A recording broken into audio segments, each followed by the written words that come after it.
Hello అండి, welcome back to daily takes. ఈరోజు recipe నాటుకోడి చికెన్.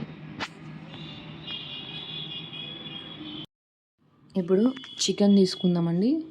ఇది ఆల్రెడీ అవుటిలేసి పెట్టిన చికెను 20% కుక్ అయి ఉంటుందండి. ఇప్పుడు గిన్నె పెట్టుకొని 7-8 స్పూన్స్ ఆయిల్ వేసుకోవాలి. ఎందుకంటే చికెన్కి ఆయిల్ ఎక్కువ ఉంటేనే బాగుంటుంది కాబట్టి. ఆయిల్ హీట్ అయ్యాక అందులోకి మనం ముందుగానే కట్ చేసి పెట్టుకున్న ఆనియన్స్ వేసుకొని బాగా కలుపుకోవాలి.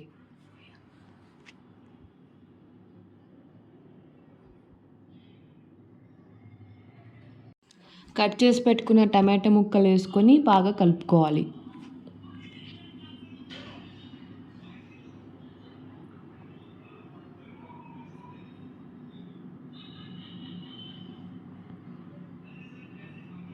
ఇప్పుడు 1 స్పూన్ అల్లం వెల్లుల్లి పేస్ట్ వేసుకుంటున్నాను. నేను అల్లం వెల్లుల్లి పేస్ట్ లాస్ట్లో వేస్తాను అనమాట. ఇప్పుడు స్మెల్ కోసమని కొద్దిగా వేసుకున్నాను. వేసుకొని బాగా కలుపుకోవాలి.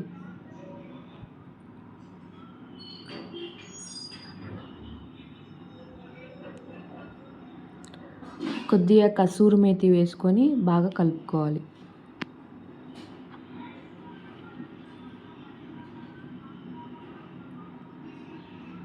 ఇక్కడ టమాటో ఉల్లిపాయలు మెత్తబడ్డాయి. అందులోకి చికెన్ వేసుకొని బాగా కలుపుకోవాలి.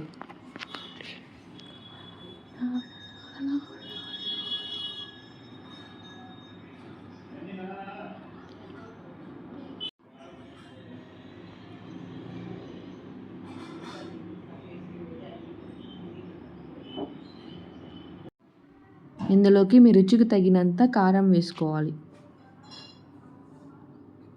వేసుకొని బాగా కలుపుకోవాలి.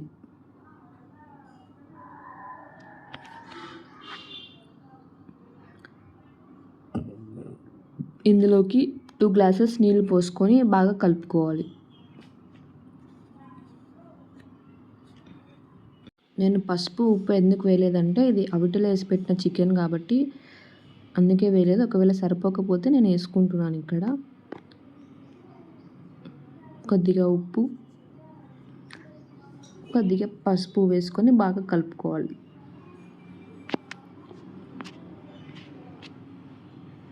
ఇప్పుడు మూత పెట్టుకొని చికెన్ మెత్తబడేంత వరకు మగ్గించుకోవాలి. మధ్య మధ్యలో మూత తీస్తూ చికెన్ని కలుపుకుంటూ ఉండాలి.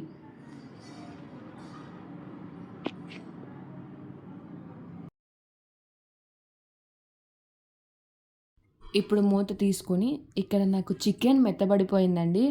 అందులోకి 2 స్పూన్స్ ధనియాల పొడి వేసుకోవాలి. అల్లం వెల్లుల్లి పేస్ట్ వేసుకొని బాగా కలుపుకోవాలి.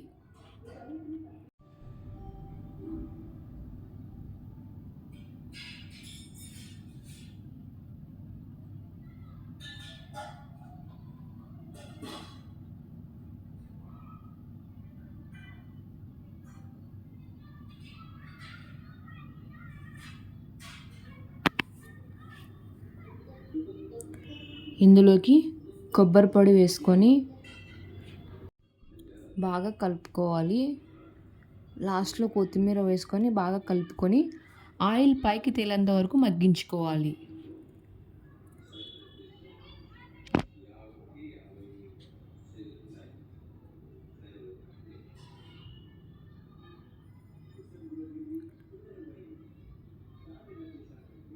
మగ్గించుకున్న తర్వాత స్టవ్ ఆఫ్ చేసుకుని నాటుకోడి చికెన్ రెడీ అయినట్టే.